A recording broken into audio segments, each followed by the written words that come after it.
Bismillahirrahmanirrahim. Assalamualaikum warahmatullahi wabarakatuh.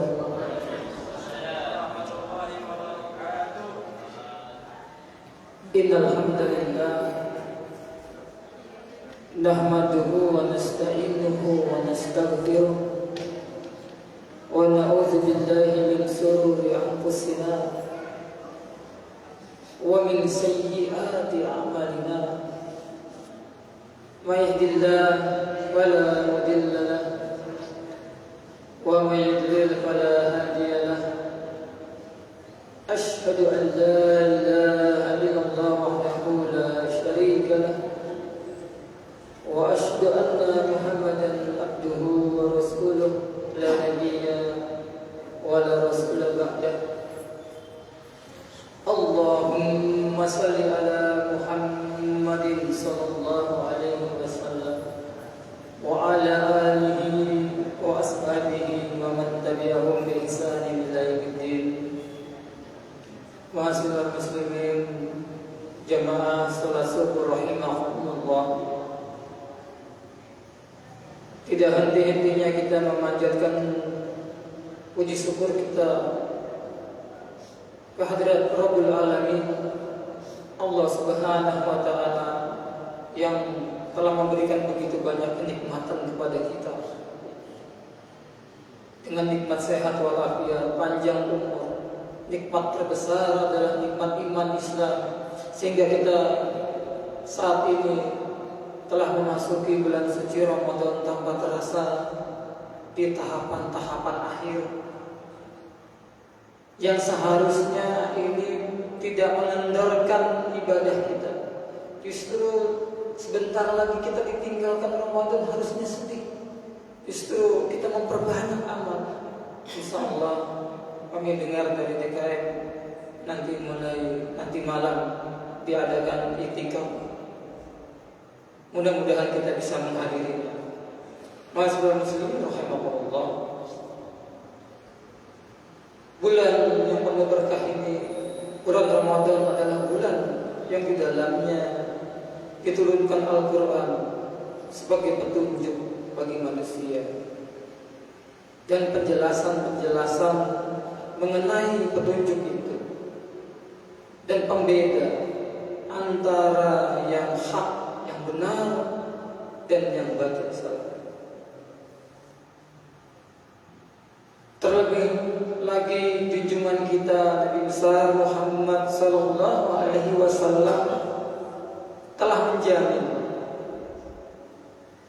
tidak akan tersesat selama-lamanya apabila kita berpegang teguh menggunakan Al-Quran dan As-Sunnah, hadis beliau. Beliau menjamin tidak akan pernah tersesat selama-lamanya. Taraktu fikum amrayn lan tadilu abada ma in tamassaktum bihima kitaballah wa sunnatir rasul. Telah aku tinggalkan kepadamu dua perkara, tidak akan tersesat selamanya selama kamu berpegang teguh kepada keduanya, yaitu Kitabullah Al-Quran dan Sunnah Rasulullah Sallallahu Alaihi Wasallam, hadis riwayat Al-Hakim dan yang lain. Maka dari itu sudah seharusnya kita menggunakan Al-Quran dan As-Sunnah, hadis Rasulullah Sallallahu Alaihi Wasallam sebagai petunjuk dalam berbagai hal. Jangan kita berbuat, beramal, tidak tahu ilmunya. Apakah halal atau haram? Apakah perbuatan ini kalau saya lakukan, kita lakukan ini mendatangkan keridhaan Allah atau kemurkaan Allah? Allah juga sudah mengingatkan kita agar tidak melakukan sesuatu yang kita tidak tahu ilmunya. Al-Quran surat 17, surat Al-Isra atau surat Bani Israel yang sering dibaca kalau Isra Mi'raj, ayat ke-36. A'udzubillahi minasyaitonir rajim. Wala taqfu ma laysa laka bihi ilmun innas sam'a wal basara wal fu'ada kullu ulaika kana anhu mas'ula. Allah mengatakan, jangan kamu mengikuti sesuatu yang tidak kamu ketahui atau ilmunya. Ini ulama tidak. Karena pendengaran, penglihatan, hati, semua itu akan diminta pertanggungjawabannya. Sebab amal tanpa ilmu tidak ada gunanya. Sedangkan ilmu tanpa amal ada hal yang sia-sia. Ini disampaikan, dinyatakan oleh sahabat Rasulullah SAW, Abu Bakar As-Siddiq. Maka tidak heran kita akan lihat Islam itu bisa hancur karena 4 kelompok. Yang pertama, kelompok yang tidak mengamalkan ilmunya. Dia mengetahui tuntunan Allah Subhanahu wa ta'ala. Islam itu sempurna. Tidak ada yang kurang, tidak ada yang cacat, tidak ada kekurangan di situ. Tidak jarang orang yang dipanggil ulama, kiai, buya, berani-beraninya mengatakan Islam itu tidak sempurna. Agama Islam itu belum sempurna. Nauzubillahi min dzalik. Yang kedua, kelompok yang beramal tanpa ilmu. Yang ketiga, kelompok yang tidak beramal dan tidak berilmu. Yang keempat, kelompok yang menghalangi manusia untuk mengkaji, mempelajari ilmu yang agama seperti itu. Tetapi alim ulama memandang bahwa ada sesuatu yang tidak kalah pentingnya, bahkan di atas ilmu itu ada adab. Seharusnya kan seseorang muslim itu beriman. Iman sebelum adab, adab sebelum ilmu, ilmu sebelum amal. Gitu. Tapi di atas ilmu, para alim ulama itu mengatakan bahwa adab sebelum ilmu. Maka guru Imam Syafi'i, Imam Darul Hijrah, Imam Malik rahimahullah pernah berkata kepada pemuda Quraisy, ta'lamul adab qabla tata'allamul ilm. Pelajarilah adab sebelum mempelajari ilmu. Bahkan Ibnu Mubarak berkata, kami mempelajari masalah adab 30 tahun. 30 tahun hanya mempelajari masalah adab. Dan baru setelah 30 tahun belajar adab, 20 tahun belajar ilmu. Subhanallah, pentingnya. Kenapa seperti itu? Karena para alim ulama mendahulukan adab. Sesungguhnya sebagaimana Yusuf bin Al-Husain berkata, dengan mempelajari adab maka engkau akan menjadi mudah mempelajari ilmu. Maka ada kitab yang membahas tentang adab menuntut ilmu, ta'lim misalnya, adab kepada kita, adab kepada guru, adab di majelis ilmu. Seharusnya seperti apa di majelis ilmu? Bagi kita yang hadir di majelis ilmu, kalau memang ngerti, dia tidak akan melakukan aktivitas lain. dia mendengarkan, tapi tidak jarang di antara kita ada ustaz, ada ulama, ada kiai yang menyampaikan, tapi dia sibuk di sana dengan HP-nya. Serasa HP itu tidak bisa lepas dari dia. Maka apakah ini menjadi ilmu yang bermanfaat? Dia abaikan. Apakah masuk ilmu itu? Atau ada ulama menyampaikan, dia berbicara sendiri di belakang sana, tidak memperhatikan, maka tidak akan sama, tidak akan masuk ilmu itu.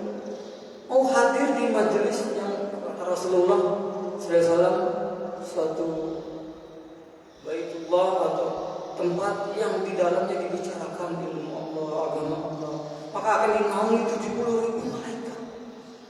Para sahabat begitu berbangga dinaungi sayap-sayap malaikat. Mereka serasa kita tuh kayaknya mati kalau lepas dengan HP kita, berpaling sedikit begitu. Cobalah lihat, apakah kita akan dapat ilmu kalau kita ngobrol sendiri di belakang sana, tidak mendengarkan.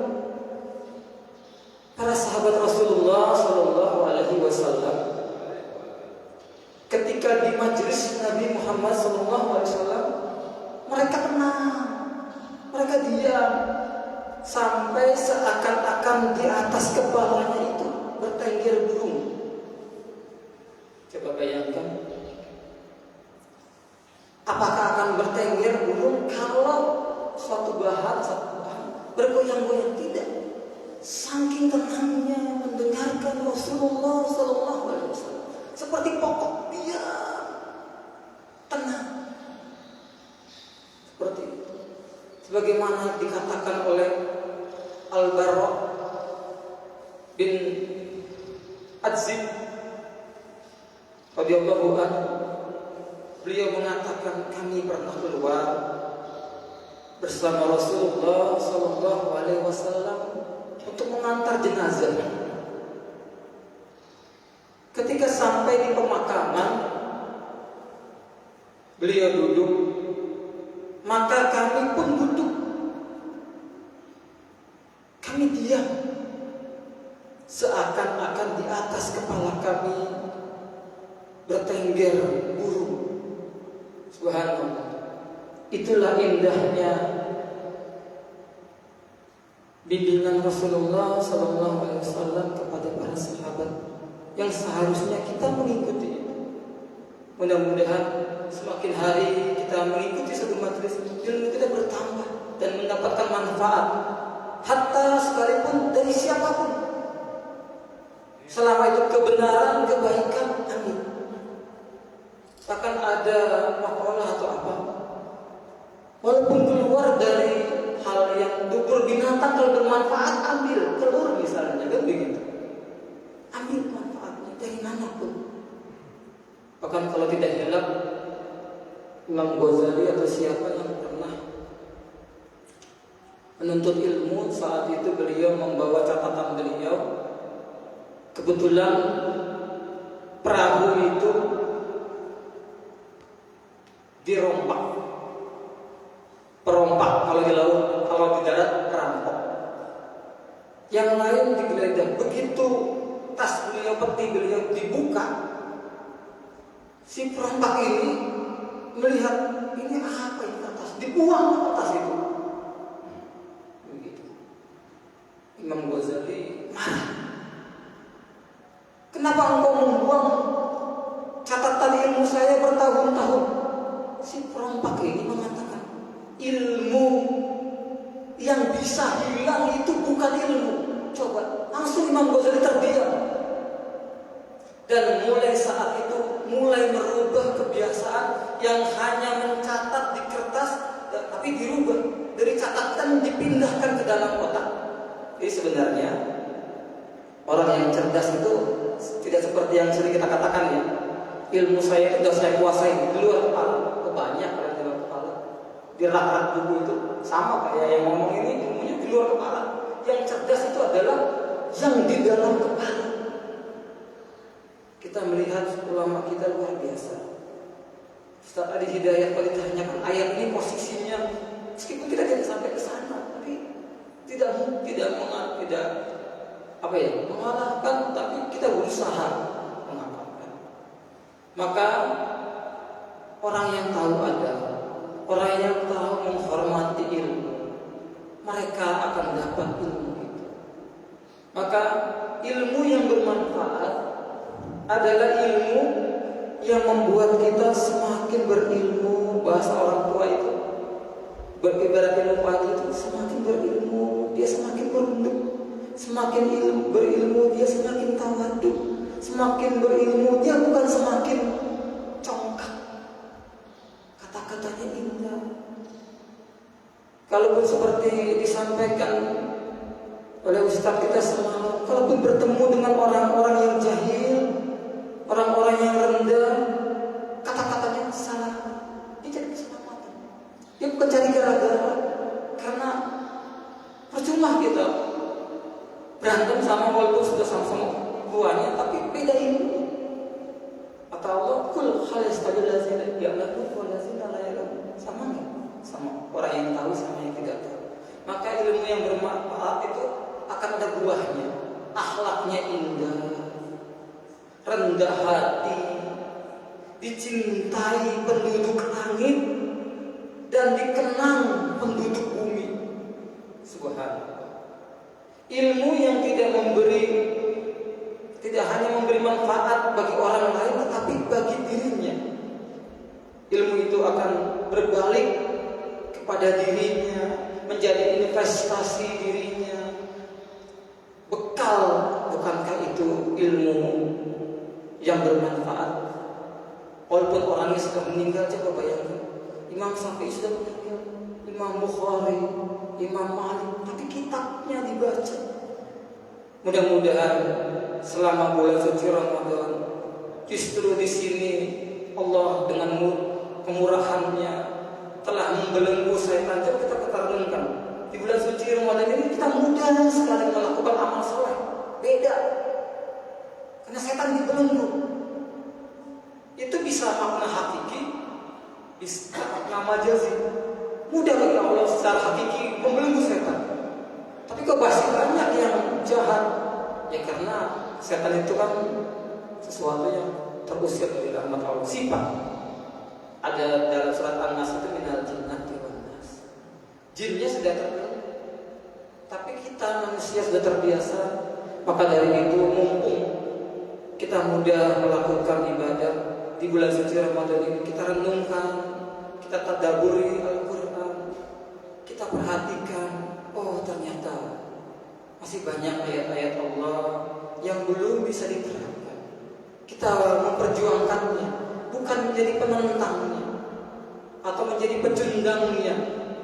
Maka menjadilah Ansarullah, penolong agama Allah. Mudah-mudahan kita semua di bulan suci Ramadan ini semakin dekat, semakin taat, dan buahnya adalah kita harapkan kita menjadi hamba Allah yang bertakwa, sebagaimana Allah ingatkan kita dalam Quran surat Al-Hujurat ayat 13. Posisi manusia yang dekat dengan Allah adalah inna akramakum indallahi atqakum. Semoga kita semua mendapatkan itu. Kurang lebihnya mohon maaf. Kita tutup dengan doa kafaratul majlis. Subhanakallahumma wa bihamdika asyhadu an la ilaha illa anta astaghfiruka wa atubu ilaik. Wassalamualaikum warahmatullahi wabarakatuh.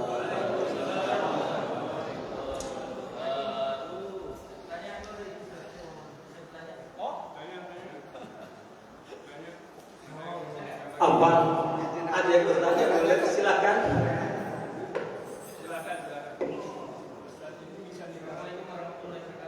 Waalaikumsalam warahmatullahi wabarakatuh. Berkaitan dengan pembahasan yang baru saya bicarakan mengenai saya tertarik dengan menyambung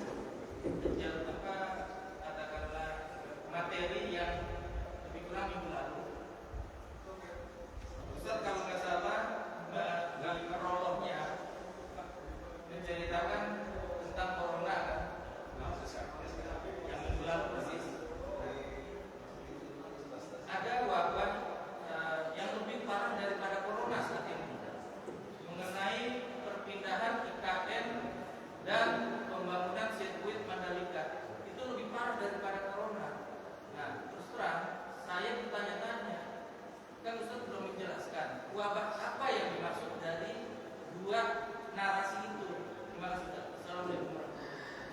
Baik, izin menjawab. Kebetulan di sini ada saksi hidupnya, ada satu, dua, ya, ada Habib Ali, ada Pak Umum.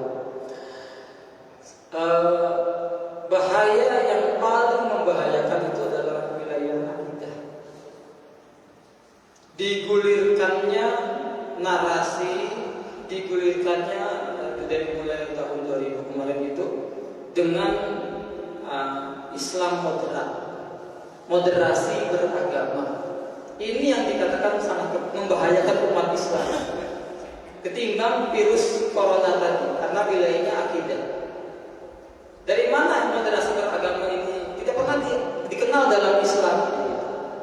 Ini mulai ada karena saran think tank atau suntikan atau yang menyampaikan saran kepada pemerintah Amerika Serikat, Rand Corporation. Ditemukan di makalahnya itu adalah Muslim moderat di situ. Dikategorikan Muslim moderat adalah Muslim yang menerima ide-ide barat, Muslim yang membuka diri, Muslim yang tidak hanya menerima kebenaran hakiki dari agamanya. Nah, ini kan kurang. Terus Muslim yang menerima gender, Muslim yang tidak mau Islam itu diterapkan secara kafah. Maka digelontorkanlah ini begitu dari Red Corporation ini. Maka hadirlah di Indonesia itu dengan, kalau dulu jilnya nggak laku kan begitu, Islam Nusantara nggak laku, masuklah lewat moderasi beragama. Pemahaman Islam itu harus dimodernkan. Maka Amerika menggelontorkan dana. Bahkan kemarin dananya itu dari 400 berapa miliar menjadi 3, berapa triliun. Dan di depan kami Kementerian Agama itu survei kemarin waktu bulan berapa itu, Kementerian Agama itu survei mencari masjid yang terkategori moderat. Cari itu. Setiap kejadian itu tidak mungkin hadir ujuk-ujuk, gitu ya. Ternyata Pak RW kita pulang, ikutlah bergabung. Hikmahnya sih, karena beliau tegas, udah saya nggak penting. Tapi nanti masjid kami dapat apa? Kaget mungkin sih ibu itu. Bahkan dia membawa asistennya itu istri pendeta, S2-nya perbandingan agama. Akhirnya itu dan didengarkan Habib, Pak Umum dan saya. Dan saya punya rekamannya. Wallahi. Dia mengatakan penelitian ini dibiayai oleh WHO. Digelontorkan kalau penelitian dapat satu kota atau kabupaten 2 masjid yang terindikasi moderat, penelitian ini dibiayai 1 miliar. Jadi inilah sebenarnya mereka menjauhkan umat Islam agar tidak lagi protes kalau ada LGBT, menerima paham-paham barat. Inilah yang virus kalau di atasnya moderasi beragama ini payungi oleh apa? Dipayungi pemahaman sekuler. Nah ini dia akidahnya. Fasluddin bil hayat, dipisahkan agama dari kehidupan. Jadi kalau ngomong masalah ekonomi, ini ada proyek, ya harus ada bridging-nya. Oh jangan, kata Rasulullah, ar-rasi wal murtasi fil nar, yang nyogok sama yang sama neraka. Jangan bawa agama. Ini mah masalah proyek. Itu paham sekuler ini masukkan agar umat Islam bila ada LGBT, sudah hak asasi manusia, jangan. Jadi agar paham-paham barat ini malu. Buahnya ke sini apa? Buahnya maka lahirlah dari paham ini, lahirlah penistaan agama. Pendeta mantan yang murtad itu, yang ingin menghapus 300 ayat itu, masa bisa keluar dan tidak bisa ditangkap dengan cepat, sedangkan yang memukul ada yang mandu dengan teknologi cepat dan ditangkap sampai. Jadi yang paling parah tadi dari virus adalah akidah kita rusak, menerima pemahaman-pemahaman isu gender, LGBT dan yang lain. Jadi di situ bukan hanya kalau Mandalika, kalau IKN itu kemusyrikannya gitu. Meresmikan dengan kendi Nusantara. Jadi orang yang menerima kemusyrikan, orang yang menerima kearifan lokal, orang yang menerima gender, orang yang menerima LGBT itu akan diberi labelisasi mereka Islam. Sedangkan orang yang menerapkan Islam secara menentang bahwa Rasulullah mengharamkan itu, syirik itu dosa terbesar, ini radikal, ini fundamental. Jadi ini politik belah bambu. Coba kalau kita mau bikin pagar, tahu nggak bikin pagar? Kalau kita belah bambu, satu diinjak, satu diangkat. Jadi orang yang menerima kearifan lokal, kemusyrikan, jangan, itu kearifan lokal. Ada yang punya remote ya, remote langit kan gitu ya. Itu kearifan lokal. Ada perjuangan. Sama, memang yang hak sama yang batil sampai yang kiamat tidak akan hilang begitu. Jadi Rasulullah juga seperti itu. Sewaktu beliau berdakwah, awal-awalnya alami, tapi begitu menyampaikan berhala dan yang lain ini melakukan menentang kearifan lokal, maka dicaplah beliau majnun gila. Oh, nggak mungkin. Sahir, tukang sihir. Jadi seperti itu. Siap-siaplah orang-orang yang ingin menerapkan aturan Allah. Bahkan coba lihat 100 list ulama dikeluarkan. Radikalnya di mana? Radikul sudah seperti itu ya. Jadi ini jangan terpancing umat Islam, jangan, tetaplah bersatu, tetaplah memegang Quran dan Sunnah apapun resikonya. Terakhir, memang Islam itu sering kalau kita gambarkan itu yang indah sih, memeluk Islam. Kan indah ya. Tapi suatu saat beliau mengatakan, suatu saat kita memegang Islam itu seperti menggenggam bara. Jadi seperti itu, walaupun itu panas kita, hatta sekalipun mati, kita mestinya husnul khotimah, bukan menjual agama. Tentu saya tidak ingin membuka aib. Dulu sebelum menjabat jadi kiai nakalan haram, gitu ya. Setelah jadi makanan kok boleh. Dulu sebelum menjadi BPJS itu haram. Sekarang hati-hati, jangan kita menjual. Tapi Allah mengingatkan, wahai hambaku yang melampaui batas, jangan putus asa dari Allah. Sebelum nyawa sampai tenggorokan masih ada waktu. Cuma kita khawatir begitu kita mengikuti orang-orang yang menentang aturan Allah, mati.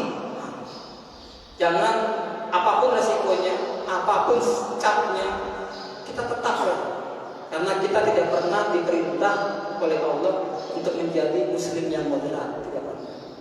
Allah juga tidak pernah memerintahkan kita untuk menjadi seorang muslim yang radikal.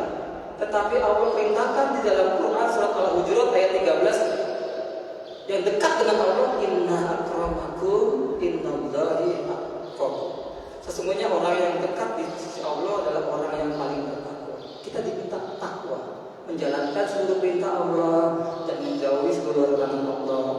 Mudah-mudahan tidak puas, karena puas itu berhenti, cari terus bahwa Islam itu sempurna, tidak ada buya siapapun, profesor siapapun. Kalau bertentangan dengan aturan Allah, jangankan buya, gurunya Imam Syafi'i, Imam Malik, perkataan saya kata Imam Malik, kalau bertentangan dengan Quran dan Sunnah itu patokan, maka buang. Dan paling akhir kita mudah-mudahan setelah ini kita membaca surat Al-Fatihah kepada dai sejuta umat Pak Kiai Jalaluddin MJ. Beliau mengatakan kalau beli topi itu, maaf ya, sesuaikan dengan kepalanya. Bukan kepala menyesuaikan topinya. Jadi kita Islam itu kita ikut Islam, bukan Islam harus ikut kita. Karena Islam itu bukan prasmanan yang enak diambil ya. Al-hadiniyah wa kulli niyatin shalihah. Al-Fatihah. A'udzubillahi minasyaitonir rajim. Bismillahirrahmanirrahim. Alhamdulillahirabbil alamin. Arrahmanirrahim. Maliki yaumiddin. Iyyaka na'budu wa iyyaka nasta'in. Shiratal mustaqim. Shiratal ladzina an'amta 'alaihim ghairil maghdubi 'alaihim waladdallin. Demikian ya, topinya kepala topi